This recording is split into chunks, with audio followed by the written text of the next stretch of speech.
This is the brave new world of Prestige yachts. The X70 may share the same hull and IPS engine options as the more formulaic Prestige 680 Flybridge, but it is a completely different animal. With no side decks on the main deck, the cockpit and saloon can stretch the full width of the boat's 17.5-foot beam, and cockpit space? Well, it blows other boats in this sector out of the water. This boat, as tested, cost €3.4 million including VAT, but, unusually for a Prestige, standard equipment includes the likes of the hydraulic bathing platform, beach club and hardtop.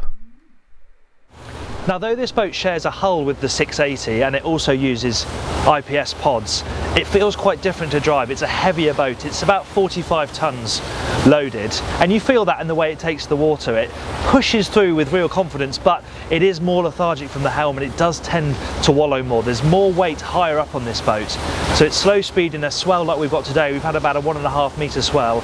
It can be a bit uncomfortable at slow speed, but to counter that, there were two Seakeeper options. You can have a Seakeeper 9 or a Seakeeper 18, and though it's a very expensive option, around €150,000, I would opt for the 18 because it really helps to take the edge off. This boat's got a 4,000 litre fuel capacity, and you are going to find on nice days you want to go at displacement speed, and if it's a bit lumpier, then the Seakeeper really helps keep the boat on the straight and narrow, and of course you will feel the benefit at anchor as well. Now, it's not a boat that's made for throwing around. It really is a straight line animal. The steering is very, very light, but it's quite numb, and the turning circle is quite wide. So it really is a boat where you're going to set the throttles and most likely the autopilot and just let the hull plough through, because the hull feels very solid. Down the interior there's a bit of squeaking coming from the furniture, but actually the hull feels nice and solid and ploughs through confidently. What about the physical driving position? Well, up here it's pretty good. The helm is really clearly laid out. The plotters aren't too much of a stretch away.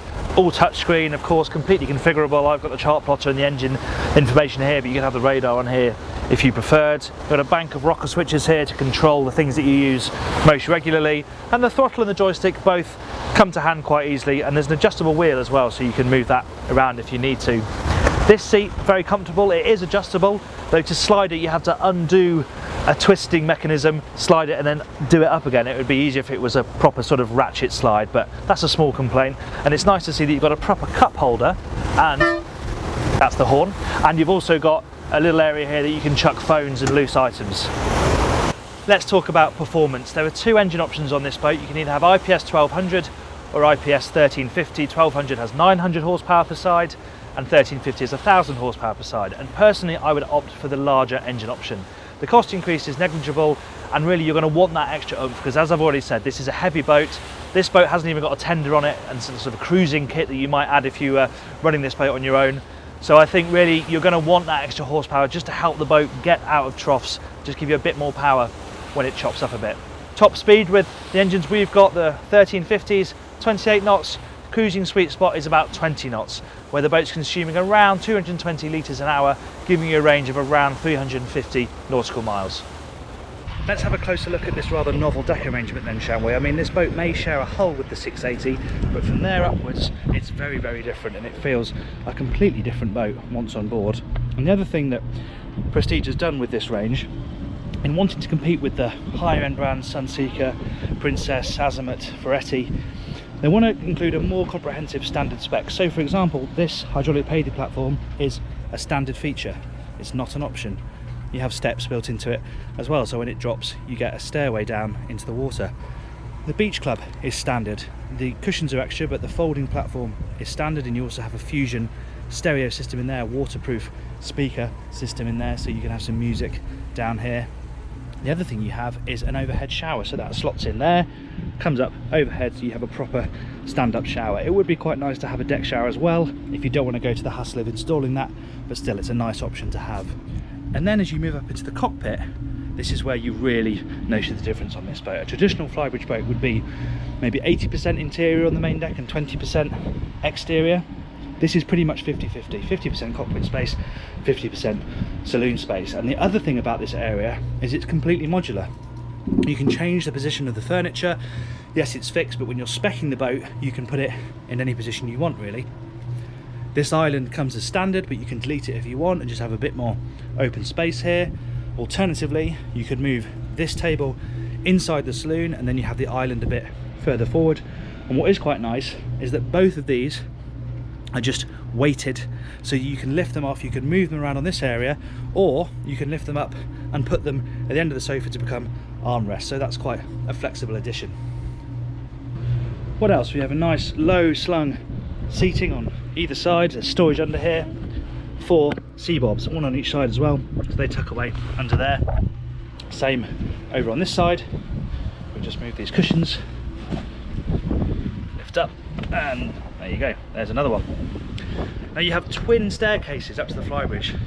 Not something you'd expect to see on a boat of this size. It's a nice feature, feels sort of super yachty.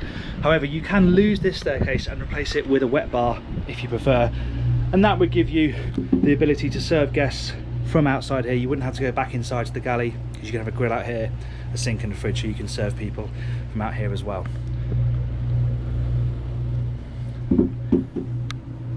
Under here you have a sunshade, so this is a piece of canvas that pulls down, and it can even go straight down and connect to the deck here to give you a bit of privacy, or you can stretch it out over this seating area, and then there are poles that slot in on either side, one here, one on the other side, so then you have a nice big canopy to give you some shade over this area if you want it. It's also worth noting that there's some storage under here as well for the life raft. Now, an important point, especially if you keep the boat in the Mediterranean, is how you run ground lines up the side of this boat, because obviously you collect them from here, they're attached to the quayside, and you'd run the line up here, and then obviously you get to this area and there's no side deck. So what you do is you get your hook from inside the locker, and you would grab the ground line with this, and you'd roll it along here, and then there's a hook just here which you would attach this to. That will hold the line, and that will give you the chance to go up onto the Flybridge, where you can then collect the line from the hook, which is down there, and carry on forward to the bow. Now, the problem with that is if the ground line is dirty, like it usually is, there's probably going to be quite a lot of dirt showering down the side of the boat as you do that, but there isn't really a way around it when you've got a boat of this style. It's a bit windy up here, so apologies if you can hear that. But now we're up here on the Flybridge, and as you can see, this is where your side decks are, and this is how you move right forward to the bow. Back here, they've got some freestanding furniture on this boat, but it's a bit of a nightmare really, because it moves around at sea. You can have the same type of island that they have in the cockpit up here, and I think that would be a really nice fixture. It'd be fixed so it wouldn't move around, and it would also give you the ability to sunbathe and sit at the back of the Flybridge if you want to. And just like downstairs, this whole area is modular, so you can move this bar area if you want. If you want to sink in it, you have to have it here, because this is where the plumbing is. But if you just want the grill, you can position it pretty much anywhere on this deck, wherever you want. You can delete it completely, or you could move it here. At the moment, this is storage in this locker, and a cooler in this one. But you could get rid of that and you can have the bar there instead. Equally, you could move the table and have that at the back of the boat as well, and just turn this into a big seating area. So they've really gone for flexibility and customization on this boat, so you can make the layout work for however you like to use the boat. Forward here you have some seating. Again, there's some storage easily accessed underneath here. Just pull up the seat base, and then you have the upper helm station with a couple of very stylish, fully adjustable lessons only chairs. Now the hardtop. This is standard, as is the sunroof. It's a standard fit item, which is supported here at the front by these uprights. Now you want to watch your head on them. If you're a taller skipper, then as you're coming into the helm station, it's a bit easy to bang your head, but clearly they're there for a reason, and they offer you good protection. And the other thing you can do is, using plastic, you can completely enclose this area so that you can use it as another living area even in the winter. But like it is today, you can open it all up and you get the benefit of exposure to the elements. So we'll carry on from this deck forward, and here you have a side door which gives you access back into the saloon adjacent to the helm. It's in a really useful position for the skipper to be able to get out, communicate with crew and help with lines and fenders. We'll look at that in more detail later on. You move forward and you're onto the bow area, which is completely flat. You know, you haven't got a sofa area on this boat, you haven't got a table because it's raised up. You just haven't got the space to do that. So they've gone for this sort of chill out area. These are an option, quite an expensive one, about 5,000 euros I think, to have these pillows here. But you know, there's not much you can do with this area really when it's that flat, so it's just a place to sit down and chill out. But again, you can connect a canopy here, so you can have a bit of shade over this area on a really hot day. If you move forward, you have your anchor roller, you have your windlass, you have your ground tackle, and two enormous anchor lockers. You can see the chain is separated over into that one. You've got really good deep space to put fenders, and it's very deep, but they have at least put this bar here so you can tie fenders to here so they don't fall all the way in to the void. Put that back down. So we'll head back down the port side and we will look at the interior. Very easy boat to move around actually. Nice shallow steps and good thick stainless banisters here on these stairways as well. We'll put the hook back away.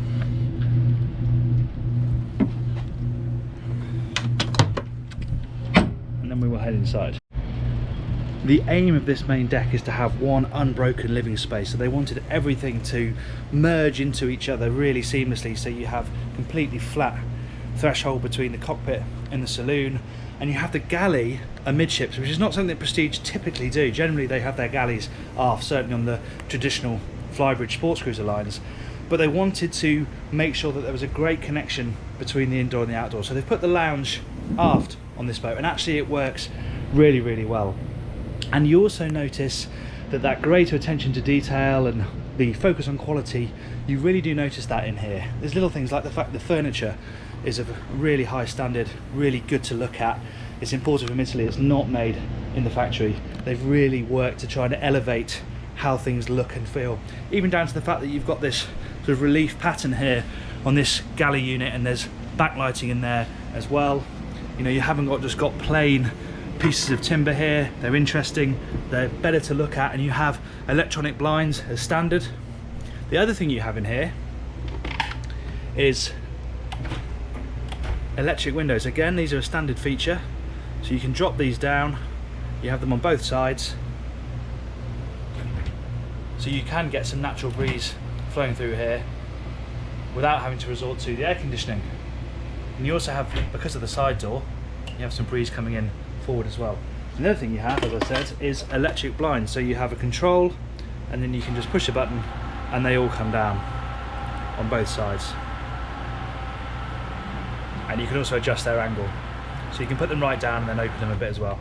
But we'll put those back up for now. Again, ordinarily that wouldn't be a standard feature on a Prestige, but they have tried to up the standard spec. And up it goes.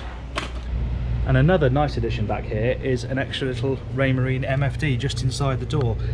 Now it's most used for ship control, so you have all of the boat systems here at your fingertips. Quite nicely, you've got a little picture of the X70 but it is a properly legitimate little MFD, so you have access to cartography, radar. You can see it all from this little screen here, just to make quick checks if you don't want to have to go up to the helm. But most people will use this for the ship control. And it's a good place to have it. So we'll move forward and have a closer look at the galley. High-end appliances on here, again upping the quality. Miele induction hob, 4-burner, Miele oven down here, and the same huge fridge, really good size. That is going to be very handy if you're staying on board for longer stints. You have some bespoke storage here for cutlery, and there's more storage underneath the counter here as well. It's quite nice how it faces out into the saloon, so you can prepare drinks or food and line them up on this bar to your guests who are either sitting in the saloon here or out in the cockpit. But again, this is why I think the wet bar out there will be popular. It just means that you can serve people in the cockpit a bit more easily than from in here. And then if we move forward, we're up a couple of steps and you're to the lower helm. I like these two positions either side so that people can sit and keep the skipper company, because there is only a single helm chair. Comfortable as it is, there isn't space for somebody else to sit, so it's nice to have these. And this is a really clean, classy looking helm with the 3 screens sprouting out from the top there. Again, you can configure them however you wish, but this is quite a nice setup with the engine information, your chart, and the camera. Really high quality camera feed as well, and you have a camera looking forward too, but you could have the radar on there, for example, if you wanted to. And you've got the Volvo Penta screen down here as well, so you can feed engine information to that too. A little bit of ventilation up here, so you can get some natural breeze coming in over the helm station. And then again, we see the helm door in a really good position to get out onto the side decks.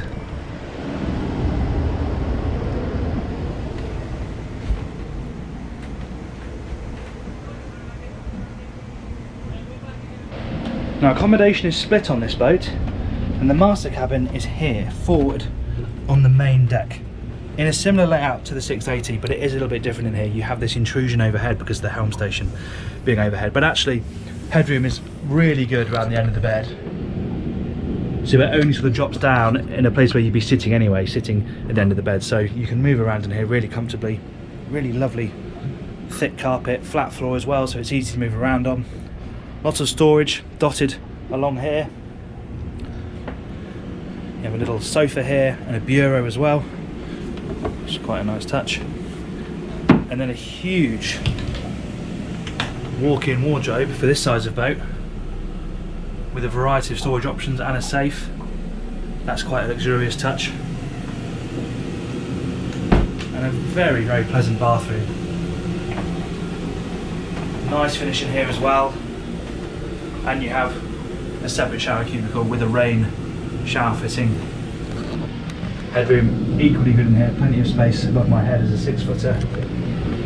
And Tecmar toilets, again high-end components. They've really tried to push the feeling of luxury aboard this boat. And you've got a little bit more storage out here if the walk-in wardrobe isn't enough. Some storage space in there as well.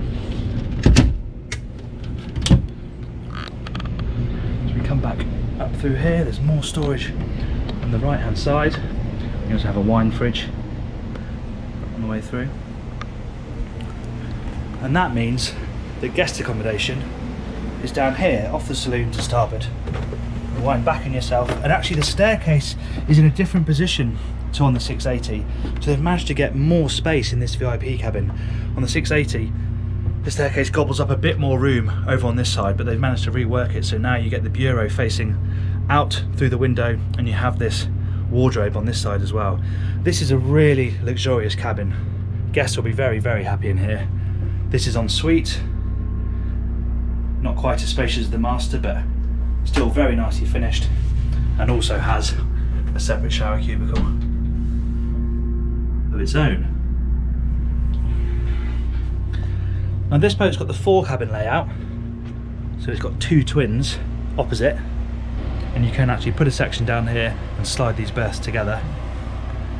On this side you have identical, but you could also have a full beam double cabin here if you wanted, so you could lose both of these and have one big cabin instead.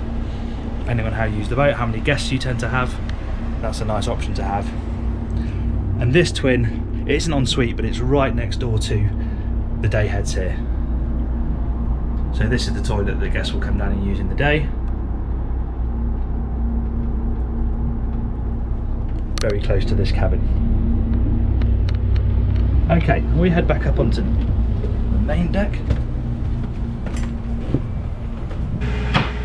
Now there are 2 access points to the engine room aboard this boat. You can go through the staircase on the transom and via the crew cabin, which we'll look at in a second, but I'm going to go down through the deck hatch here in the cockpit.